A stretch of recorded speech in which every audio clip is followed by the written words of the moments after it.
When? Hare Krishna.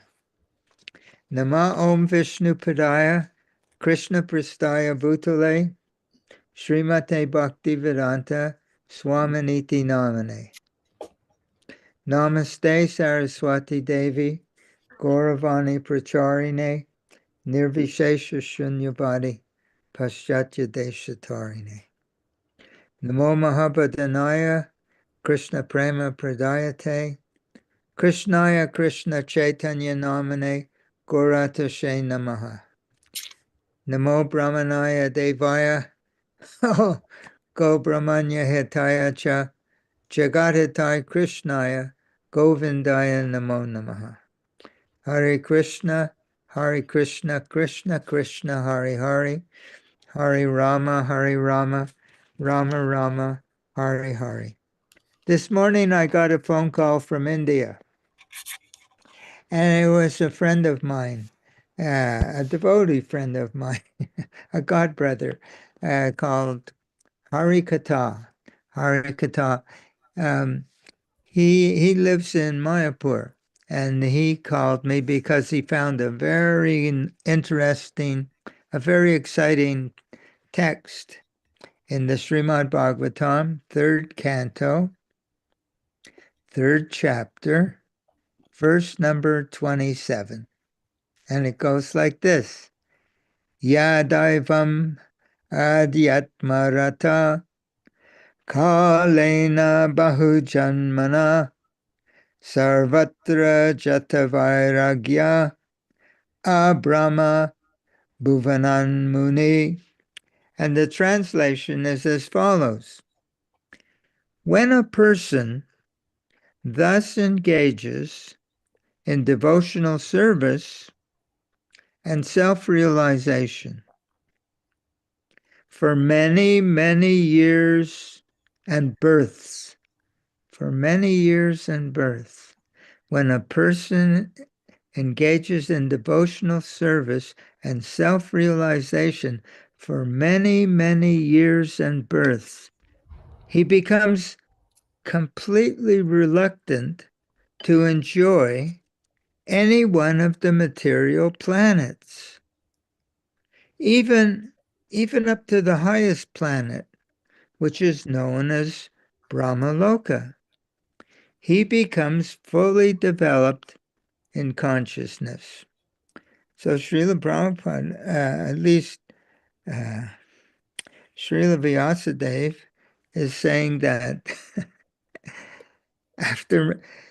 if we're engaged in devotional service and self-realization for many, many years and births, apparently this is a gradual process. So here's Srila Prabhupada's commentary. Srila Prabhupada's purport.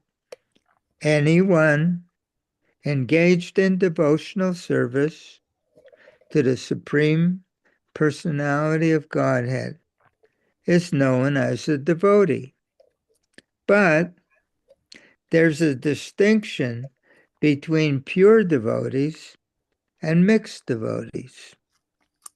A mixed devotee engages in devotional service for the spiritual benefit of being eternally engaged in the transcendental abode of the Lord in full bliss and knowledge.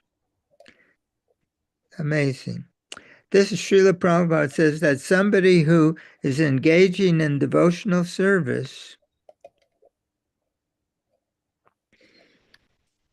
for the spiritual benefit of being engaged in the transcendental abode of the Lord in full bliss and knowledge. Srila Prabhupada said, that's a motivated devotee. It's not pure devotion yet. He wants something for himself. Amazing. In the material existence, when a devotee is not completely purified, he expects material benefit from the Lord in the form of relief from material miseries, or he wants some material gain, or he wants advancement in knowledge of the relationship between the Supreme Personality of Godhead and the living entity, or he wants knowledge as to the real nature of the Supreme Lord. When a person is transcendental to these conditions, then he's called a pure devotee. uh, he does not engage himself in the service of the Lord for any material benefit or for understanding the Supreme Lord. His one interest is that he loves the Supreme Personality of Godhead, and he spontaneously engages in satisfying him. See, most of us, I'll break off from the purport for a moment. Most of us, we want some relief. Like Srila Prabhupada says, we try to, Maya, the material energy attracts us in so many ways and says, come and enjoy in this way and that way. And we move towards enjoyment. And what does Maya do? She slaps us. So apparently it takes a lot of slapping. We've been here in the material creation for millions of births. So we've been through all the different species of life. Finally evolving, taking for a human body instead of a dog body, a cat body, a snake body, a lizard body, camel, elephant, etc.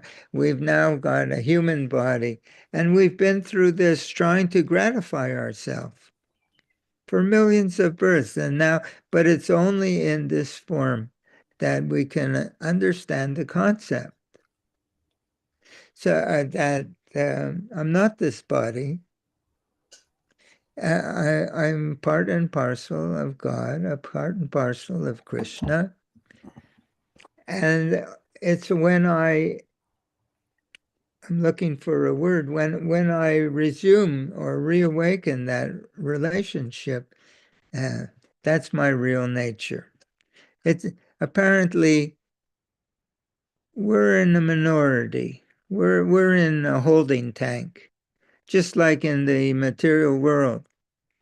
Just like in your city, in any city, you have those people who are walking on the street, and you have this minority that's in the prison house, because they can't abide by the Constitution. There are laws how we act as a social being in our city, in our town, in our country. So we have a constitutional position. And those who cannot abide, so they put them in storage. They take care of them, but they're not free to act, to run on the street. So, so this is a very small minority. So we are like that. Actually, we're in the spiritual world. They're the eternal associates of Krishna. They never fall down. But there's a category. Spiritually, there's a category of souls. They're called Tatashta Shakti. It's the energy of Krishna that is called marginal.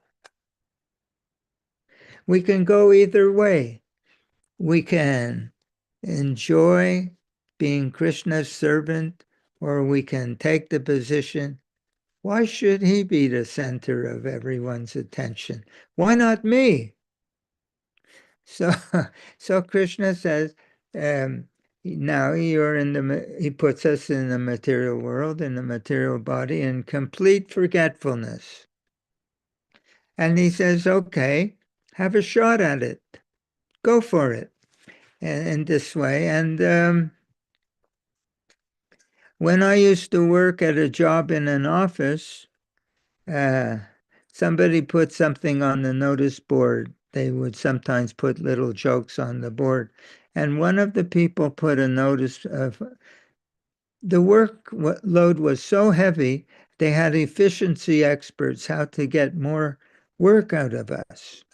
And there were more than 100 people in this office, all in different cubicles with their computers. And it was a bank, a center of a bank, Wells Fargo, in California. And someone put on, and they had 3 full-time psychologists because people were having, with the efficiency expert, they were having nervous breakdowns at their desks. So somebody put on the notice board, "Are we having fun yet?" So Krishna is like that. He's put us in the material world, and he's asking, "Are we having fun yet?" We're trying to be Krishna, of course, in so many ways. Just like people like Donald Trump or any other politician, they are exerting their muscles, trying to be very, very big people. And if some people don't agree with them, they become very upset. Why I'm not being recognized as the most important person on the planet? So always frustration, and that drives them to madness. Krishna says, this desire, he calls it lust, which is what do you call that? Inverted or perverted expression of love. This desire that me first. He says, this lust, he tells Arjuna, Krishna, is the all-devouring, sinful enemy of the world. It burns like a fire. And the more we feed it, the bigger it gets, that fire, until we become mad. Then we have wars. So, or in our household, we can have a war. But if we're a bigger, stronger person, then we have some influence over the people in our factory that we're trying to exploit, and they have a war with us. And if we're even bigger, we become a mayor. Or if we're even stronger, we become a president. But it's never satisfied. Therefore, we try to imperialism. The history of life on planet Earth is the history of imperialism. Every country in Europe has exerted its influence over different, whether it's the Far East, whether it's Taiwan, whether it's Vietnam, whether it's Africa, whether it's South America. It's all to exploit in the name of trying to be a big person, in the name of trying to be God.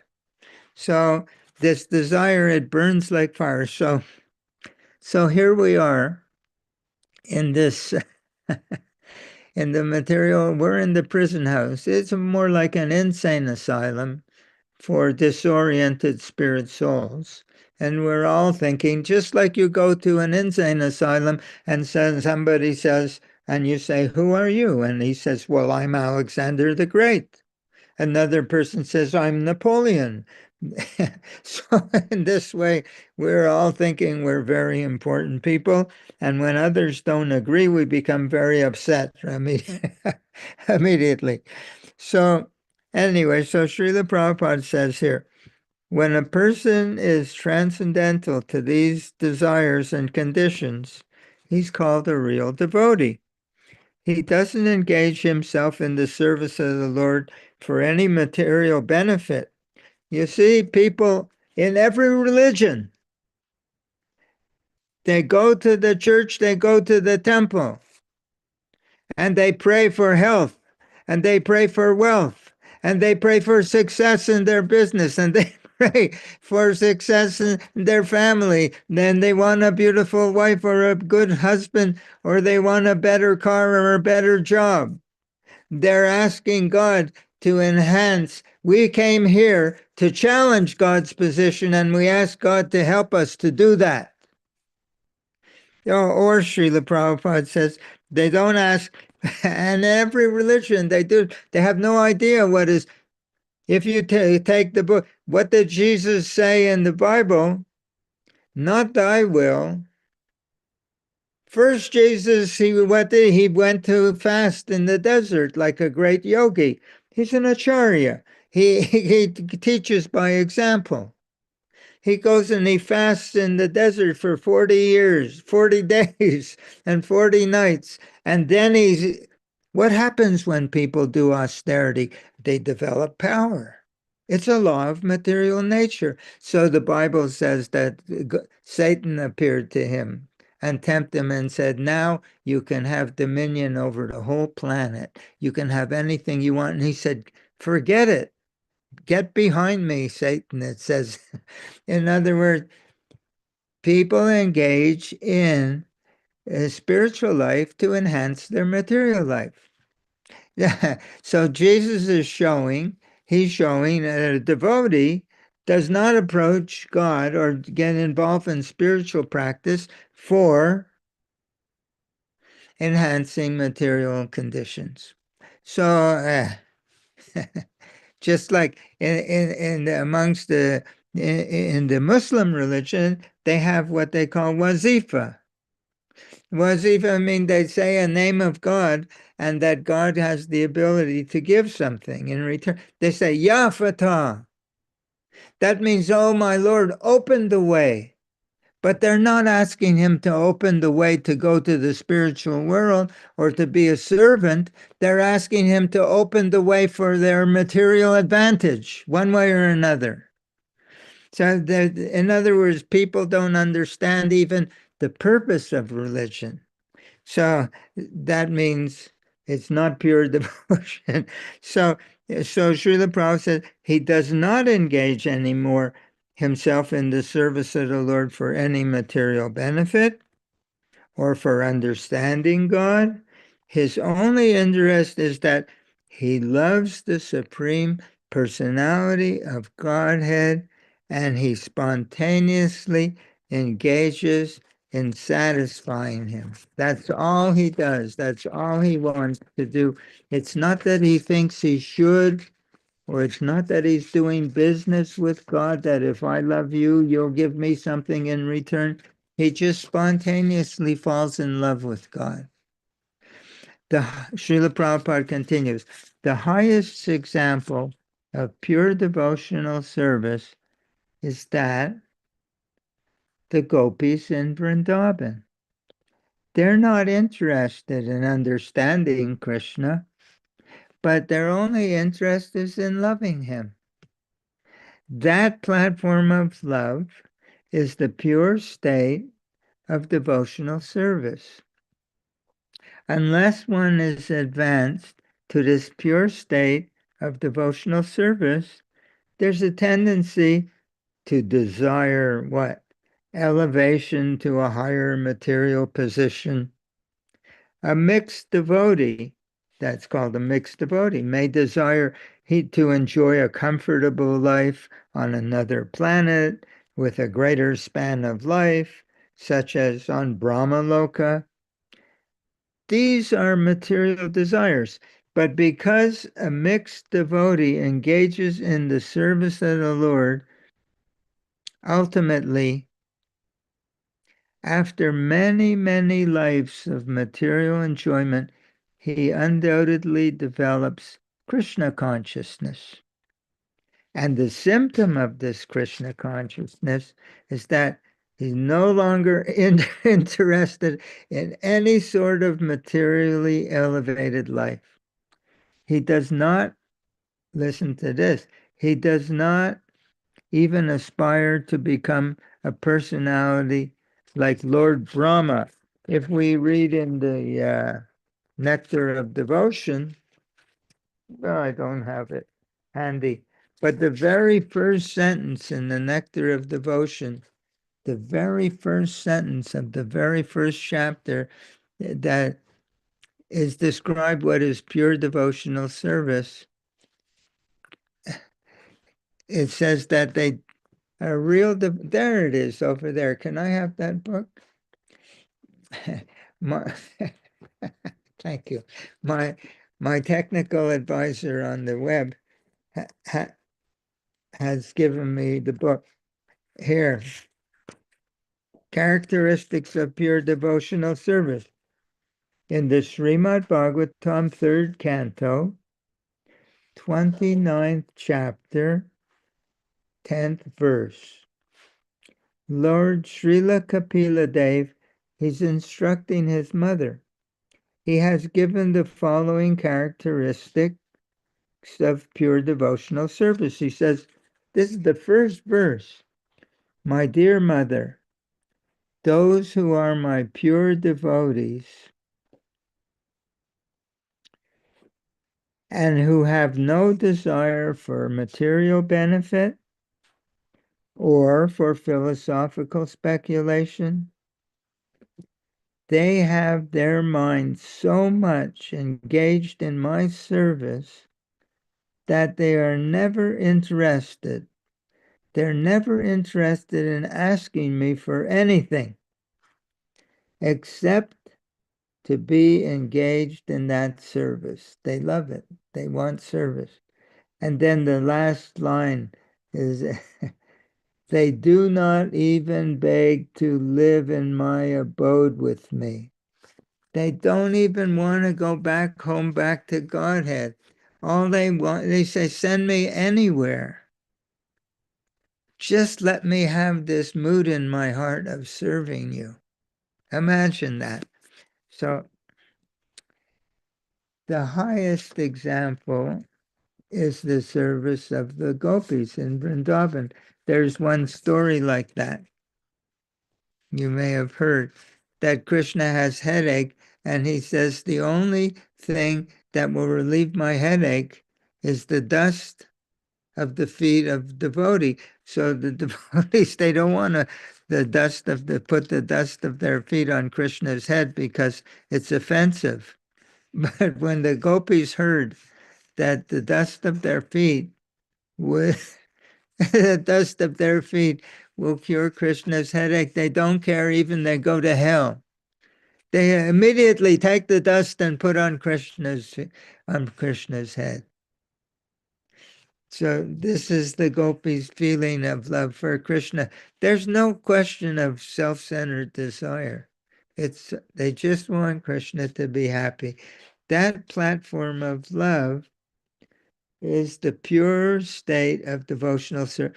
Unless one is advanced to this pure state of devotional service, there's a tendency to desire elevation to a higher material position. A mixed devotee, he may desire to enjoy a comfortable life on another planet with a greater span of life, such as Brahmaloka.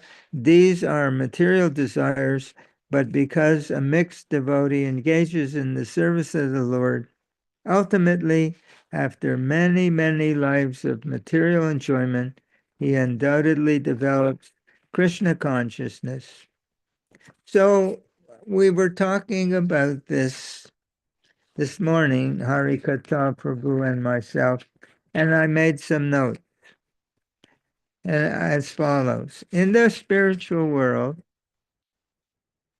no one has material desire. We're talking about what is life like in the spiritual world, how people feel. There's no material nature there, and everything is made of spirit. Even the grass, even the stones, the pebbles, everything is conscious, made of chintamani gems. Everything is conscious. There's no dead material nature. Every desire that a person has immediately becomes manifest. Everything that's desired exists. Just like Krishna has a desire for pleasure, and his desire for pleasure manifests in the form of Srimati Radharani. In this way, his desire, Krishna's desire, it has a generative potency. It ha Krishna's desire has a generative potency. In the material world, all desires and the objects that we desire, they're separate from each other. But in the spiritual world, the desire and the object of desire, they're the same. They're not different. The desire is similar. The desire to have a desire in the spiritual world, that desire is simultaneously a creative force. Just like in the Bible, God says, "Let there be light," and there's light. Similarly, Krishna enjoys being loved. Krishna likes to be loved. As Srila Prabhupada says, he likes it so much that you can capture Krishna with your love. We can capture Krishna with our love. He can't resist it. He can't resist. So, so Krishna desires to be loved. Therefore, the constitutional nature of the spirit soul is only to desire Krishna's pleasure. He created us. We exist because he desires to be loved. So that immediately we exist with a desire to please Krishna. After all, even though we are marginal energy of Krishna, we've only been created as manifestations of Krishna's desire for pleasure. That's it. And all Krishna wants is to be loved. He has everything else, or rather, everything else is simply what is everything exists, so many things. Everything else is simply the medium through which love is expressed. We have something, we see something, how can we use it in Krishna's service? There's a song when I was growing up as a child. I'm still a child, but I'm trying to become adult. There was a song, it said, "Love makes the world go round." This is the nature of the spiritual world. As I was saying, it occurred to me and I wrote it down. Even in the material world, every desire we have is actually a desire for love. It's only love that can fulfill our desire. That's why no matter how wealthy one becomes, how extensive his sphere of influence, he never fulfilled. He feels he just needs what? He just needs more. Another high skyscraper. So aside from the billionaire, even the average person, what does he do? He gets education, he gets a job, he begins a business, he buys a house, he buys a car, he gets clothes. Why? So he can find love in different ways. The house, the car, the clothes, they don't satisfy him. We all want one thing, love. So, so perhaps this is the meaning of that saying in the Bible, that it's more blessed blessed to give than to receive. The lover always feels fulfilled. Materially speaking,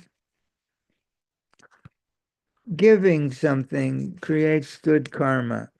And the act of giving from the heart, so is automatically fulfilling in the moment that we give of ourselves. In the material world, under the influence of the mode of passion, passion turns this orientation upside down. It becomes perverted. Everything in the material world is about getting something, not giving. But Krishna says that this orientation, it burns like a fire, this getting business, and it's never satisfied. It just gets bigger. And then he says it's the all devout, it causes the destruction of the whole world. They never have enough. Now the whole world is on the verge of war. So, but so the conclusion is that the healthy and spontaneous psychological orientation of the spirit soul is the desire to generate happiness in the heart of the Supreme Personality of Godhead. He doesn't think that he should feel this way. He feels that way spontaneously. But why? Because he's a manifestation of Krishna's pleasure, quote unquote, pleasure seeking. Krishna has a pleasure seeking energy. We call it pleasure potency. Sometimes Srila Prabhupada says pleasure seeking. That we are a manifestation of Krishna's energy, pleasure-seeking energy, and Krishna enjoys being loved. So his pleasure-seeking energy creates beings that have no desire other than to be instrumental in giving pleasure to Krishna. Unfortunately, some of us have misused our minute capacity to be independent. So the verse and purport that we were reading, the describing the constitutional nature of pure devotional service, is nothing other than the desire to participate in Krishna's happiness. It has nothing to do with wanting anything in return. That's the business, that we approach God and I'll keep your commandments and I'll be a good boy. I'll be a good girl. I'll keep all the rules and then I'll go to heaven. This is a business proposition. So love of Krishna is its own reward. It is said in the Bible, 23rd Psalm, my cup runneth over. What is that? That I have so much happiness in my heart that I can't hold it. So in goodness, in the material mode of goodness, sattva gun, we begin to get just a little glimpse of this understanding. A person in the mode of goodness, he engages in philanthropic work. He engages in he wants to create a hospital. He wants to feed the poor. He wants to give clothing where needed. This is taking pleasure in the happiness of other. And this is Sattva Gun. That's why Srila Prabhupada wants us to arrive from the modes of ignorance and passion up to this. It becomes the serving mood comes into focus, that one begins to enjoy being at the service of others, that one begins to take pleasure in the well-being and happiness of another instead of that everything should be centered around me. So Srila Prabhupada wants us to, that this little flame, just like when you go and you have a propane stove, if you turn on the gas and if you hold a little light near the burner, poof, it bursts into flame. As Srila Prabhupada wants this little flame to come in our heart, that it's nice to be of service rather than to be wanting that everything should be for me. And then we become capable, to what Srila Prabhupada says, to transfer the account from humanitarian work to God. Because humanitarian work, I can give people clothes, I can give them food, I can give them education, I can give them hospital, but it doesn't save anyone from the process of birth and death. It doesn't get them out of the material world. They still have to deal in that way, birth after birth. So in other words, it's this material service, philanthropic, what have you, or communism, socialism. All these people are fighting for the good of the people. Bernie Sanders is fighting for the good of the people, and so many are fighting for the good of the people, and they're just that. But it's so, what is that word? Myopic. It's so short-sighted. It doesn't do anything for anyone. And they're all still going to grow old. They're all still going to get sick.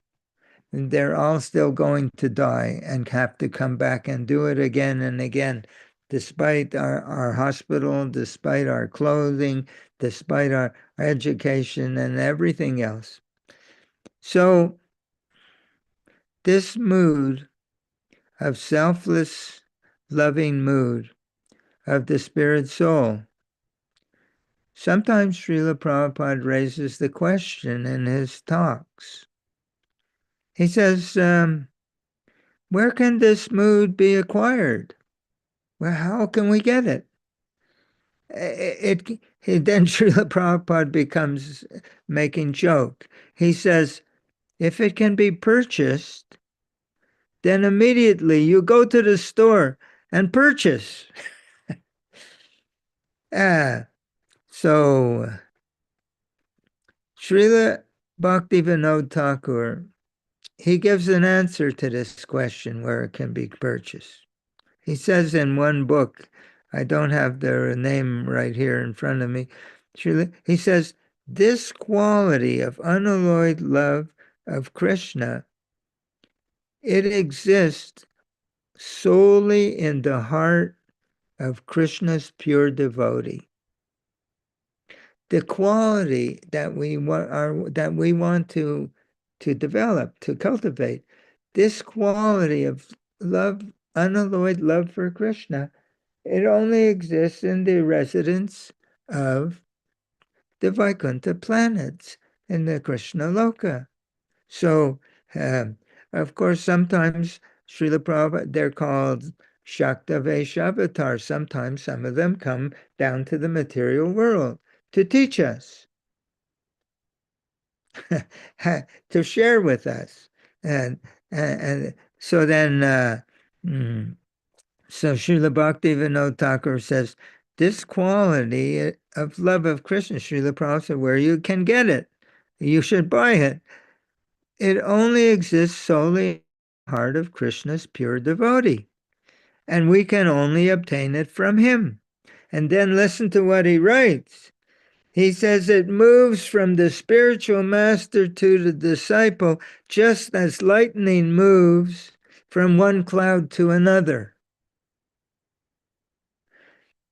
Just as lightning flashes from one cloud to another, this feeling of unalloyed love for God, it moves from, of course, this is a metaphor. And this is, Srila Prabhupada uses different metaphors.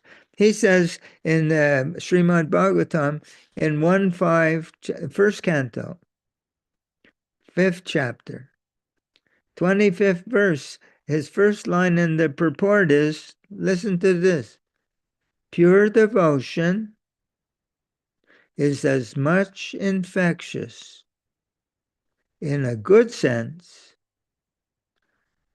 as an infectious disease. How you catch an infectious disease? You associate with someone who has COVID, you can catch COVID. Srila Prabhupada says that pure devotion is infectious also, but in a good sense. Just like you catch COVID, you catch the devotional feeling.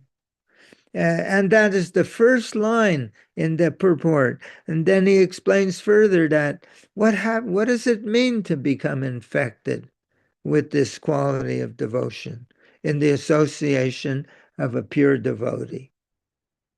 He says that infection of the qualities of a pure devotee means to what? Quote, to imbibe the taste of devotion to Krishna.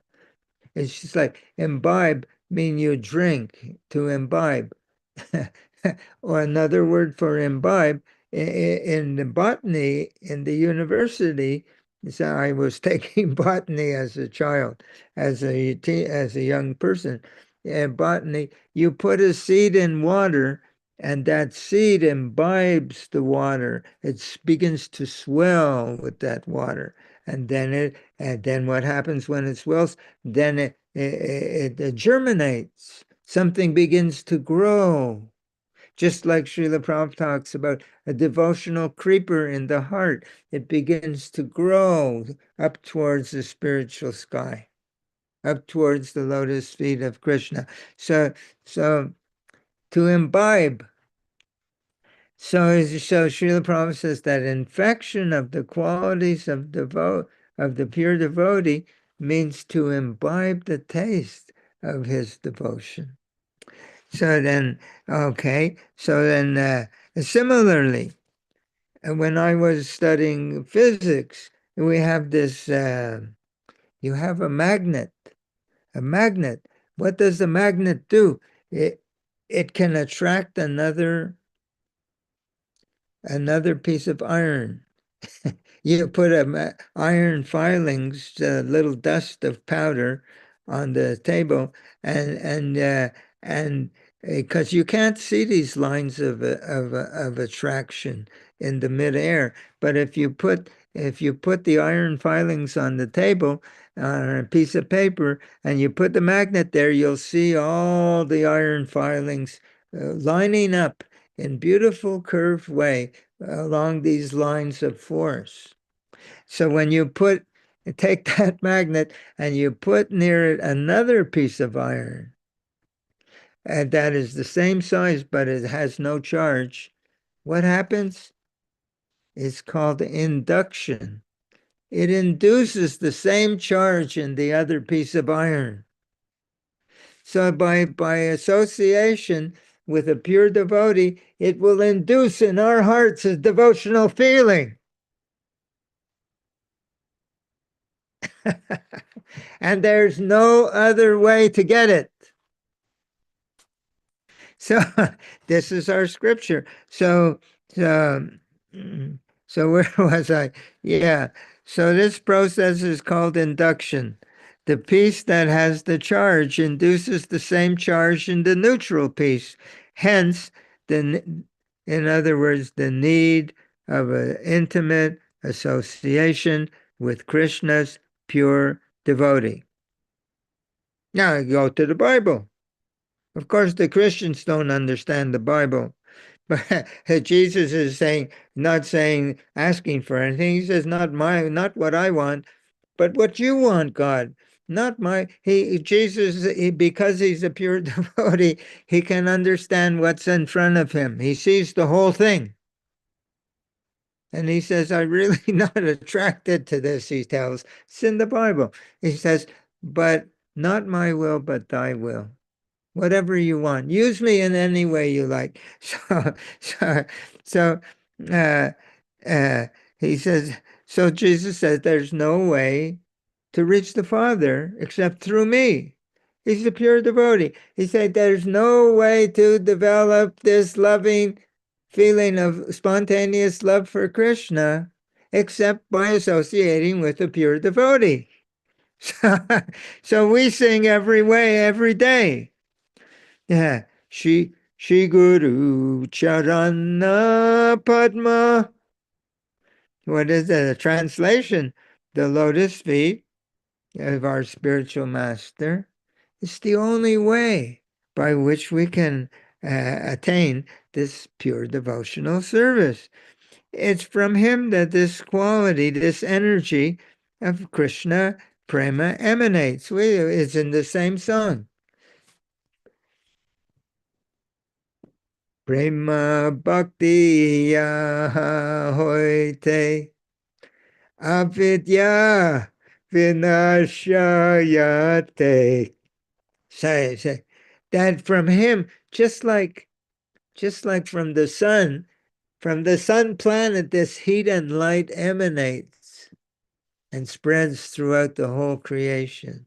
So it says, Prema Bhakti Yahoite, from him this love of Krishna emanates. And if we can catch it, next line, avidya vinasha. When we get it, then all our material desires are removed. So that's why we have to approach him, because there's no other way to get it. Pure the lotus feet of his spirit, of our spirit, is the only way by which we can get it. It's coming from him, and we have to get it. So we sing it every day. So then, so, so then, what was I writing? And it's only in this way that our ignorance can be destroyed, that we're looking for our satisfaction in all the wrong ways, in all the wrong places. So, therefore, the disciple who actually has this understanding, he begins to pray. You know, he said, please, what is it? Oh, Master, be merciful unto us. Give us the shade of your lotus feet. It's in the same prayer. So what is that shade? Then what is he saying? Actually, he's translating. I'm translating. Oh, Master, I am being scorched. I'm scorched by the affliction of material desire. Please give me the shade of your lotus feet. Or in the prayer in our songbook, please, Guru Dev, Bhaktivinoda Thakur's Sharanagati, the prayer, Guru Dev. There's one line. Please allow me to be with you. Please allow me to be with you. So because when you associate, you can get, what did we say? Induction, or lightning, or or infection. What do you call it? Induction, you call it lightning, you call it infection. It's the same thing, that only from him Krishna emanates. If we can catch that emanation, it'll illuminate our heart. So therefore, an intimate relationship between the bona fide spiritual master who's endowed with Krishna prema is essential. How can you get, just like you want to see President Trump, but you don't know who is anyone who has a connection with Trump. How are you going to see the president? But if you know someone who's an intimate servant of the president, he can make an appointment for you. A spiritual master has to be someone who has an intimate connection with God. How he can connect you with God? How can he give you something he doesn't have himself? so Srila Prabhupada writes, therefore, yeah, an intimate relationship between the bona fide spiritual master who's endowed with Krishna Prem, this is essential. And so in the purport to Bhagavad Gita 434, tad vidi pranipatena paraprashnena sevaya, you just approach that person for that knowledge, tad vidi, that knowledge, pranipat, that you bow down before him. Pranipatena paraprashnena sevaya, you enter, give service to him. Sevaya upadekshanti teganam Jnaninas tat darshanaha. Darshanaha. He has tattva darshana. Tattva is the supreme truth. That's Krishna. He has the darshan of Krishna. He's with Krishna. He has an intimate association with Krishna. He can make an appointment between us and Krishna. Krishna says, you want to find me? You find someone who has my darshan, a tattvadarshi. So these fools, these rascals, pretending to be a spiritual master, they have nothing to offer. Yes, they can memorize Bhagavad Gita. They can quote Bhagavad Gita, but they're not Tattvadarshi. And Krishna says only a Tattvadarshi can make that connection for us. So, yeah, Srila Prabhupada writes, there's in that for that very verse, you approach the Tattvadarshi. So Srila Prabhupada says, quote, 434 purport, one must be able to pass the test of the spiritual master, and when he sees the genuine desire of the disciple, he automatically blesses the disciple with genuine spiritual understanding. Both blind following and absurd inquiry, they are condemned. Blind following means I have no connection with my spiritual master, but there's a list of things I'm supposed to do. A, B, C, D. Rise early, take bath, go to Mongol Arti, A, B, do kirtan, blah. So many things. Srila Prabhupada calls it the formula. You're keeping the formula. He says, niyamagraha, you're wasting your time. He said, you have to be having this feeling in your heart of devotion. But where are you going to get? So he says, one must get a clear understanding from him in submission. So in other words, if I want to understand your heart, if you want to understand my heart, we have to take a very humble position in front of each other. Then we can understand each other's feelings. We have to approach like that. Please let me be with you. I'm not qualified. I'm nonsense, but please let me be with you. There's another song by Bhakti Vinod Thakur in our songbook. It says, I offer you a prayer to the spiritual master. I offer you all respect, for in this way I will acquire the energy by which I can understand your heart, by which I can know you correctly. He said, I offer you all respect, for in this way I can acquire the energy by which I can understand your heart, your devotional feeling.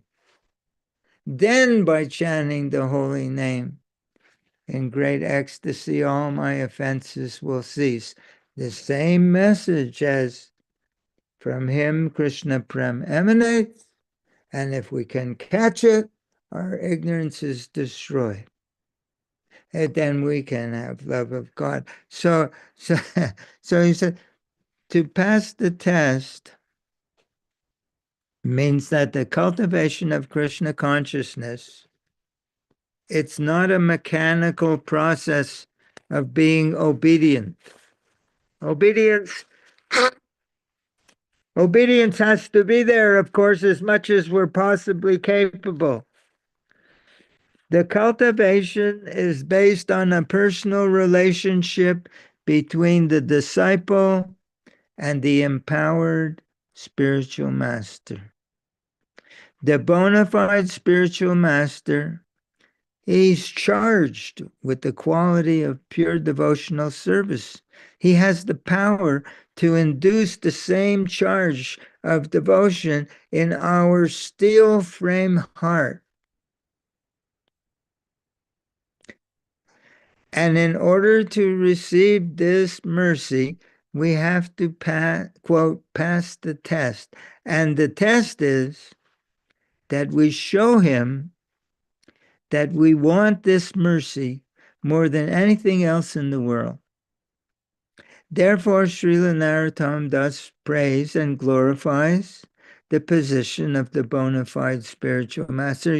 He says the lotus feet of our spiritual master is the only way by which we can attain this pure devotional service. And Srila Bhakti Vinod Thakur has another song called Kabe Habe Bolo. When will I hold his lotus feet until the end of time. When, oh, when will that day be mine? Thank you very much. Hare Krishna. Jai, Hare Krishna. Hare Krishna. So we're at about an hour and 7 minutes and 44 seconds. Hare Krishna. Yeah, I mean, we have talked about this principle before about, this relationships between family members, and this is a reflection of the real love for their soul towards God. And I made a point that, a lot of families in the Western world who joined Srila Prabhupada's movement seemingly did not have that relationship because they were from a different time and their parents were more or less divided. And when you talk about this concepts, which is there in Prabhupada's books, loving devotional service, it's bewildering to the conditioned soul because they never got that in their life or as a child. You know what I'm saying? A person who has had a disturbed childhood with without having knowing your father and being abused through the whole setup, they have a very difficult time understanding these things, even though they can read it, but it just glide over their heads. And it, I'm, it, I'm listening to you, and I understand because I can relate very much. mm. I won't talk about myself so much, but I was not a happy person. Mm. And so, but the idea is, It's possible, yes, certainly. if we can come up to the mode of goodness, Mm. we can begin to spontaneously feel a happiness in being of service to others. Right. And that then we only need to hear from a pure devotee that actually that same feeling is meant for Krishna. And we already have the capacity to Mm. feel devotion in our to take pleasure in the well-being and the happiness of another. And it's like we read Krishna book. Mm. One can read it because we're supposed to read it, or one can read it and take it as, oh, this is really good information. Mm. But there's another way to read it. Krishna's having fun. Mm. We can, it's called, oh, how do we say? Vicarious. You know this word vicarious? It's vicarious, how do we say? Vicarious joy, vicarious enjoyment. That Krishna, that we take pleasure in understanding that Krishna is having such a nice time, and in all of Krishna's pastimes, he's enjoying. Mm. And we take this is so this ability to do that, and what you were saying I can relate to what you're saying. Uh, this difficulty growing up in this world, you know what that is? That is Krishna's medicine for us. It has, because those who have grown up, what are the good karma? Janma, Aishwarya, Sutta, Shri. They're born in a very prestigious family. They are born with the karma that they're going to be very wealthy, very powerful. Maybe they'll be Prince Harry.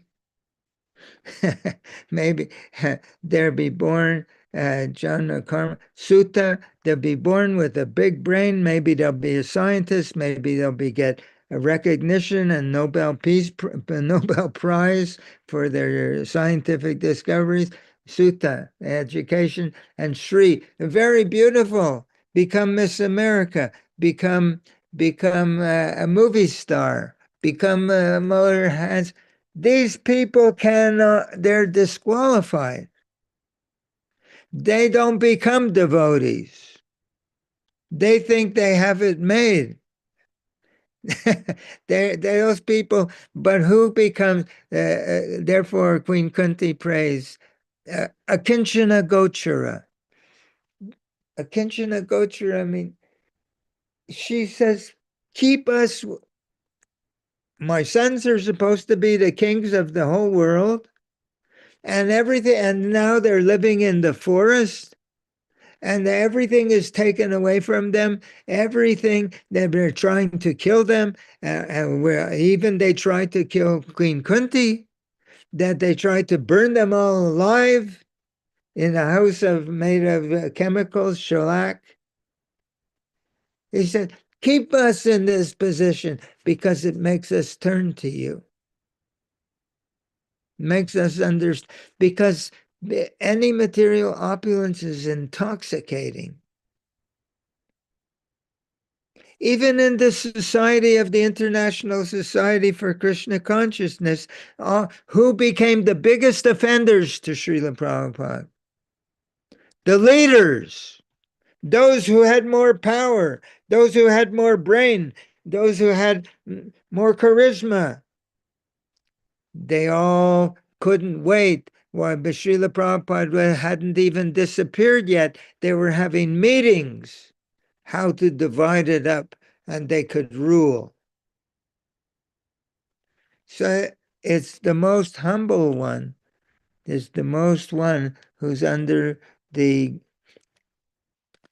pain of, to break down the whole process of material world, is that we're in an insane asylum. And we're all thinking we want to be great. And when that is completely crushed out of our hearts, then we can begin to approach, and then it's explained in Bhagavad Gita, Tesham Satata Yuktanam, Bhagavad Gita 10:10. In the purport, Srila Prabhupada said, even if you don't have a big brain, even if you don't understand everything, if you're sincere, Krishna will give you the intelligence how to advance further in devotional life. So it seems that we're here to have, just like you try to ride a horse, he doesn't want you to ride. He throw you off his back. You have to break that spirit. We're in this material world, a bunch of proud horses. And Krishna is here, puts us in this world to break our spirit of independence, to make us become humble. And that is part of the therapy when the soul actually says, nothing works. What is my next move? Where do I go from here? He becomes ready to hear the teachings of Srila Prabhupada. He becomes ready to hear about the path of devotional service. His intoxication has been smashed. We're all thinking we're so great. When we're so infinitesimal, we can't imagine compared. So, although I understand what you're saying, still, uh, those who have had this difficulty in their upbringing, it's Krishna's blessing. Everything is Krishna's blessing. Because whatever it takes, there's a repair shop for vehicles in Silver City, and I'm outside the city. So it says, on a sign on the billboard, it said, whatever it takes, we'll make it work for you. We'll sell you something that works for you. Actually, they want to sell you something, but Krishna. So whatever it takes to break us down, it's all for our benefit. So even from the lowest position, if we're sincere, if we're humble enough, we can go forward in this devotional. So does that make sense? Hmm. I can tell you because because I'm a fool number one. I know it. So, and I won't talk about it too much, but I've lived my life 25 years before meeting Srila Prabhupada. Hmm. Right. And so I I went I went to see him in New York, and I said I sat with Srila Prabhupada. The different devotees were around him, 4 or 5 devotees, and they were shouting because Srila Prabhupada he was looking, nodding. Each one had something to say, and they had some plans to, I think, to develop New Vrindavan. And Srila Prabhupada, yes, yes. And Hmm. then all of a sudden they were gone. And I was alone in the room with Srila Prabhupada. And someone had put a, a piece of banana in my hand, but Srila Prabhupada's presence was so different, so overwhelming that I was, what's the word I'm looking? And not indifferent. I was unaware that I was holding a piece of banana in my hand, a big piece of banana, and I was, Srila Prabhupada was reading to me from Bhagavad Gita, and when I got out on the street, some 15, 20 minutes later, I opened my hand and there's a piece of squashed banana.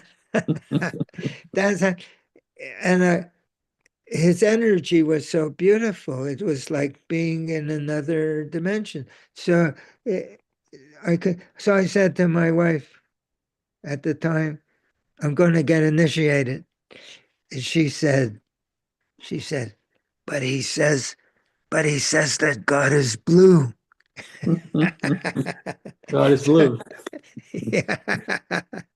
So anyway, I did get initiated and like that.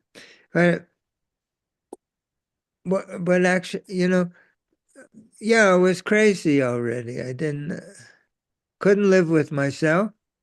Right. Couldn't live with my wife. We had different rooms. Yeah, in the same house building. So then, what is his name? Hans Saduda. He Yes. come. He was the president of Montreal Temple, Hmm. and she was interested in spiritual life. I had no interest in spiritual life. I was raised in an atheistic family, and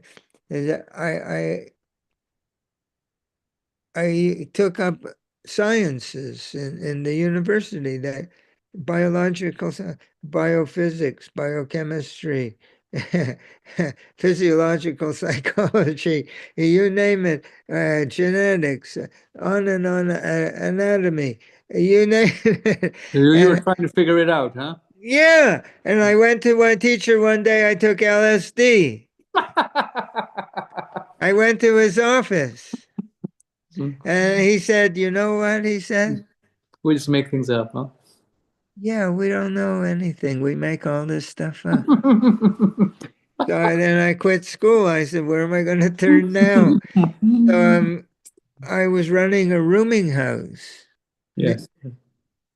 near the university, and the fraternity wanted to sell the house, but they thought we can get some rental income while we're waiting. So they put me in charge. So my wife, I go out one day, I come back. Did I ever tell you this? Go I, I, ahead. Yes. Yes. I come back and she says, we have some new people living in the house. I said, but there's no rooms. How can you give new people? Uh, yeah, I said, I had seen them on the street, these people wearing sheets, Hmm. with shaved heads. She said, I said, who are these people? She said, there's a people.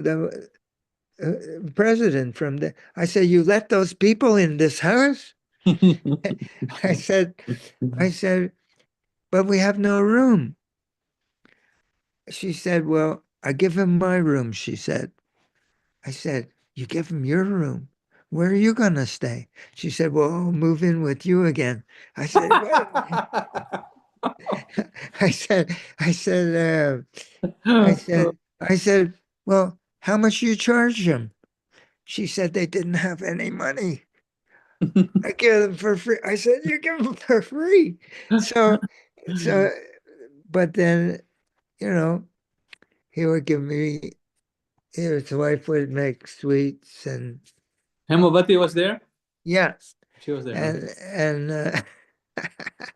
and he was the kind of guy that I could talk with because he was himself like an outlaw. He was himself an outcast. He wasn't this shirt and tie kind of guy, you know. He was an outsider. So, and I could identify with him. And he was very good in dealing with me, and he gave me Srimad Bhagavatam to read. And one day I used to do yoga, so you know anything to. So I was. It said in the book one shouldn't jump haphazardly. One should read, and he said one should hear. So I would sit in lotus posture after exercise and read out loud, and I would hear. And I had a feeling in my heart that something I never had before from hearing this. And I said, wow, this is powerful stuff. I got to meet the person who wrote this book. It was one of the original that we just printed, right? Yes. And I went, so I went to New York to meet that person, and here we are. Hare Krishna. That time was probably what, 69? Yeah. Then I took initiation later. I took initiation 68. So it was sometime before, in some part of 68, I think. 68 to 69, you guys were in London. Huh. Wow, that was some pretty fast transition from Canada to London, right? It was like things were moving really fast. Yeah, there was only, I think, 3 temples then. Yeah. Right. Montreal, Los Angeles, and New York. And then Srila Prabhupada, I was interested in playing trumpet at that time. And Srila Prabhupada said, well, we have some musicians in England. You should go there and be with them. And I go to England. We're all living in temple, right? So I'm a Canadian. I can't work in England, but we're living in the temple. Then Tamal Krishna comes to to London, and he decides no householders in the temple, Wow. only brahmacharis. And I had a new baby and a wife. He puts us in the street. He put Wow. us in the street, and I can't work because I don't have working papers. And Oh, then wow. so I'm begging on the street, and then but I come to the temple for the morning program. He says, "You're giving us a bad name." Come on, huh? Oh my. Yeah, yeah, a real a real genius. So anyway, but now here we are. So Hare Right. Krishna. Now we have Janaspriya Prabhu. Any realizations, comments you want to share about the verse, or you want to share something from Prabhupada's pastimes? Hare Krishna, Hare Bo. Very nice class, Prabhu. Thank you. Thank you. Let me see if I could get my cam on. There we go. Right. Jai Srila Prabhupada. Yes, I have one dilemma that I'm a little confused, and is that I'm way more attracted to Prabhupada than to Krishna, and it's hard because I know I'm supposed to be Krishna conscious, but I'm more Prabhupada conscious than Krishna conscious. If I close my eyes, I could see 100 pictures of Prabhupada in my mind. If I close my eyes, I don't see any pictures of Krishna. I have to think of a picture of Krishna. Yeah. So maybe you could share something, throw some light on that. In the first place, I believe from everything I understand that this is right. That even, we can't even offer food to Krishna except by offering to Srila Prabhupada first. Of course, ISKCON has turned that upside down now, but because they don't accept Srila Prabhupada's leadership. But yes, our first business is to become attached to Srila Prabhupada, and gradually he will give us the intelligence how to approach Krishna. So I can tell you, all of us are individual and we're all different. And no two of us will be identical how we go forward. But what I do, well, it's a little story, but I would not think to put Krishna on my little altar in my house. But if somebody who's a friend of my wife, she knew that I'm trying to be a devotee of Krishna. He knew. And somehow or other, he had a little, I'm going to take you now to my altar. Somehow he had a little murti of Radha and Krishna. Now, I would never bring Radha and Krishna into my house because Radha and Krishna worship is very, very serious. And we need a team of Brahmins to take care of Radha and Krishna. So one day in a box it comes to me in the mail. So open the box, and here's what comes. Can you see? Yes, we can see. So what I'm going to say, Krishna has come to my house. I'm going to say, sorry, we have no vacancy. So what I do, I do this. I just chant in front of Radha and Krishna, japa. Now, I do it in a certain way that when I say Hare, I look at Srimati Radharani. And when I say Krishna, I look at Krishna. And Hare Rama, same thing. Now I'm chanting very slowly, right? Because it takes, and say Hare Krishna, Hare Krishna, Krishna Krishna, Hare Hare. Doing this every day for a couple of months. And gradually, I can do it faster and still be thinking that Hare means the form of Srimati Radharani and Krishna is something. Okay. Then when I'm away from the altar and I say Hare Krishna, they start to be in my mind.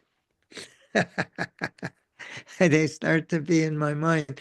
And then I think, okay, I was also doing another thing, that before that happened, I would chant, you know how you put a flower garland on Srila Prabhupada?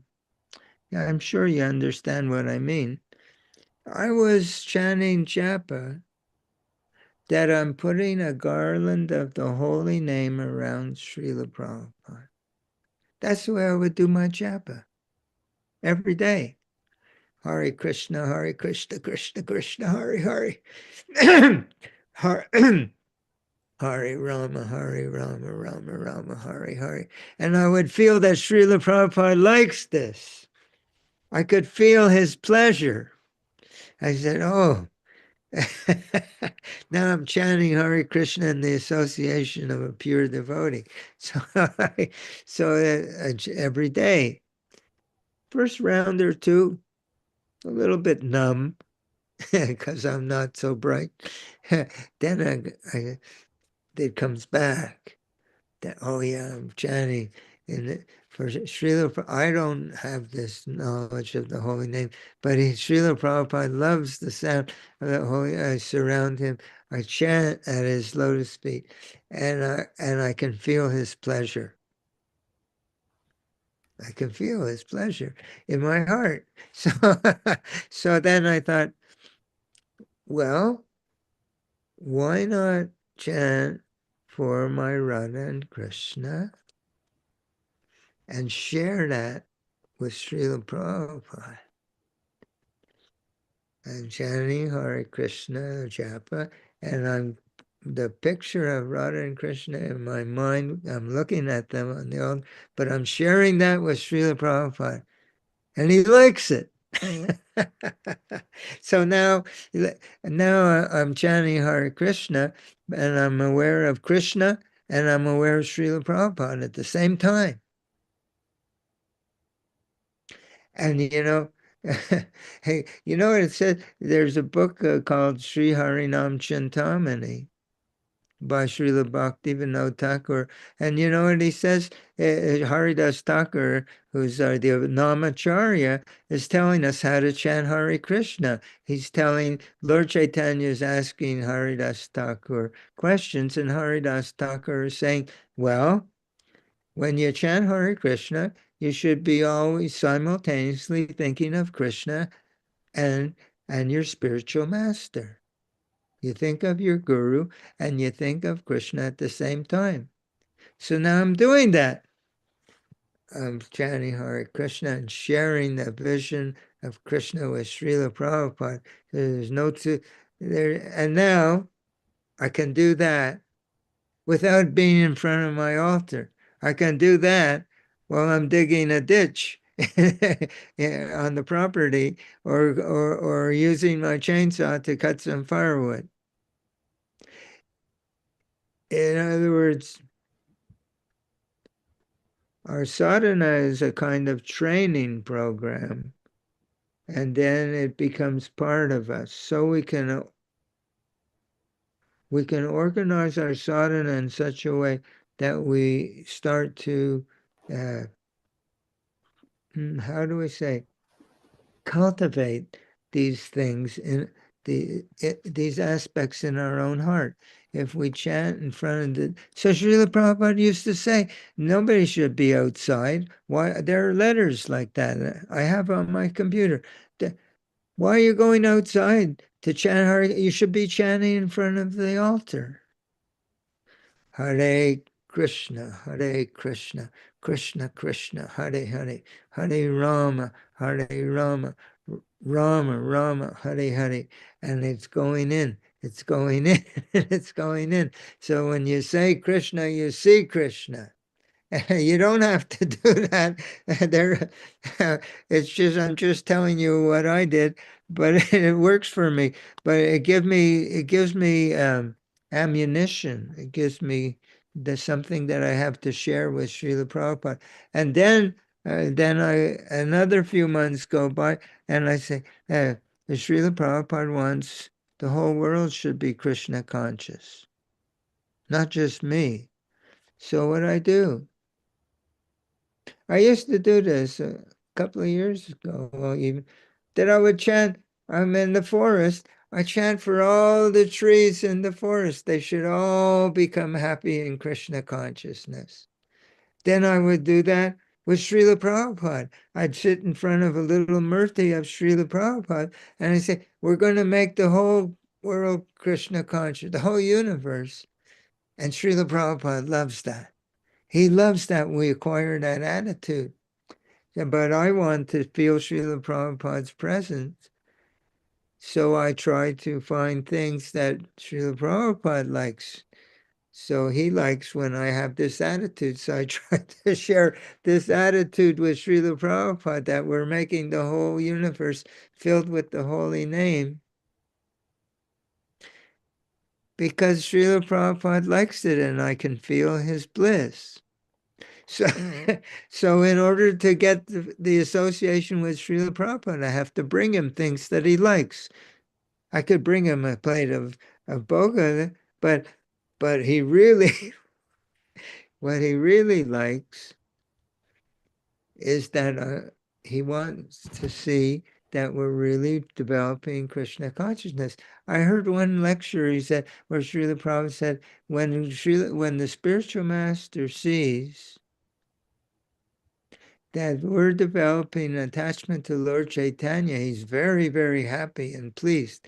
Just like with Mahaprabhu ki Tananita Gita Bodhitramadyam Manasora Sena Romanchakam Pashru. That when he thinks of Lord Chaitanya, Srila Prabhupada, he feels shivering in his body. We sing that every day. So I forget where I was going with all this. So, but we have to bring Srila Prabhupada. So I also have just in the last 6 months, a devotee came to visit me from Florida. So he brings Lord Chaitanya and Nityananda. I didn't have. I just had a picture of Srila Prabhupada and a nice picture of Krishna. So now everybody is there. Radha and Krishna are there. Lord Chaitanya and Nityananda are there. And Srila Prabhupada is there. And I have a picture of Lord Chaitanya. He's dancing in front of Lord Jagannath. He's dancing in ecstasy. He's taking Krishna from Kurukshetra. He's taking him back to Vrindavan in the Rath Yatra parade, eh? Now I have found the Lord of my heart, right? Taking him back to Vrindavan. Lord Chaitanya is in ecstasy, dancing. So we can share these pictures in our heart with Srila Prabhupada. Then it becomes a more complete a container, or a more complete, formula, or of what is Krishna consciousness. We present Srila Prabhupada with Krishna, and he shares his love of Krishna with us. We can feel his bliss, because we don't have that kind of, but it grows on us like that. So I'm just painting a picture. I'm not saying it's the only way to go, but certain things are there. Like Haridas Thakur says, well, chant japa, always be meditating simultaneously on Krishna and the Guru. It's right there in Harinam Chintamani. That's the way, because when we bring Krishna to Guru, Guru shares with us his love of Krishna. Prema Bhakti Ahoite, from him, the love of Krishna emanates, and if we can get a piece of his feeling, he's teaching us. As Srila Prabhupada said, it's an apprenticeship program, but we're not learning how to lay bricks or to fix plumbing. We're learning how to feel love for Krishna. So he's teaching. What's he sharing with us? What kind of technology? He's sharing with us the technology of the heart, how to feel. Okay. Just you've seen video of Srila Prabhupada. He's chanting Jai Radha Madhava. You may recall Srila Prabhupada. You can see Srila Prabhupada He's very aware of all the disciples, all his students in the room, and he's looking out like someone who's giving, almost like a commander who's inspecting the troops. He's looking. But then he sings the next line, and he goes in deep inside himself. You can see it in his face. His eyebrows become scrunched up, and he's singing Jaya Radha Madhava. You can see it, you can feel it. So, so, so in other words, if you read in Krishna book, there's one chapter called the Gopis' Feelings of Separation. It says on the first page that the spiritual master, it says on that first page that the 6 Goswamis, they gave up everything and they were living like in loincloths, and they were aristocrats. They were at the top of wealth before they joined Lord Chaitanya. But now they're living like beggars and sleeping under trees in Vrindavan. And he says, but Srila Prabhupada says, they were so much enriched with the gopis' feelings of separation that they were experiencing spiritual ecstasy at every moment. He said, then he says, it's actually the teaching of Lord Chaitanya that we should all feel this separation of Krishna. And then he says, last line on the page, the spiritual master will enrich the disciples with these feelings of love for Krishna, these feelings of separation. Prema Bhakti Yahoite, from him Krishna Prema. Yes, so my wife is telling me I talk too long and I should cut. I won't keep you too long. But so when you see Srila Prabhupada chanting like that, with that feeling, with that look on his face, he's sharing with us his feelings of love of Krishna. When we chant, we should be meditating on Srila Prabhupada, how he feels. Good ending. Perfect ending. My wife says it's a good place to stop. All right. Hare Krishna. Jai Hari Thank Bol. you very much, Prabhus, for joining. We'll continue this next week, same time, same place. All glories to Srila Prabhupada. Jai Prabhupada. Hari Bol. Thank you so much for Jai Prabhus. Hare Krishna. Hare Krishna.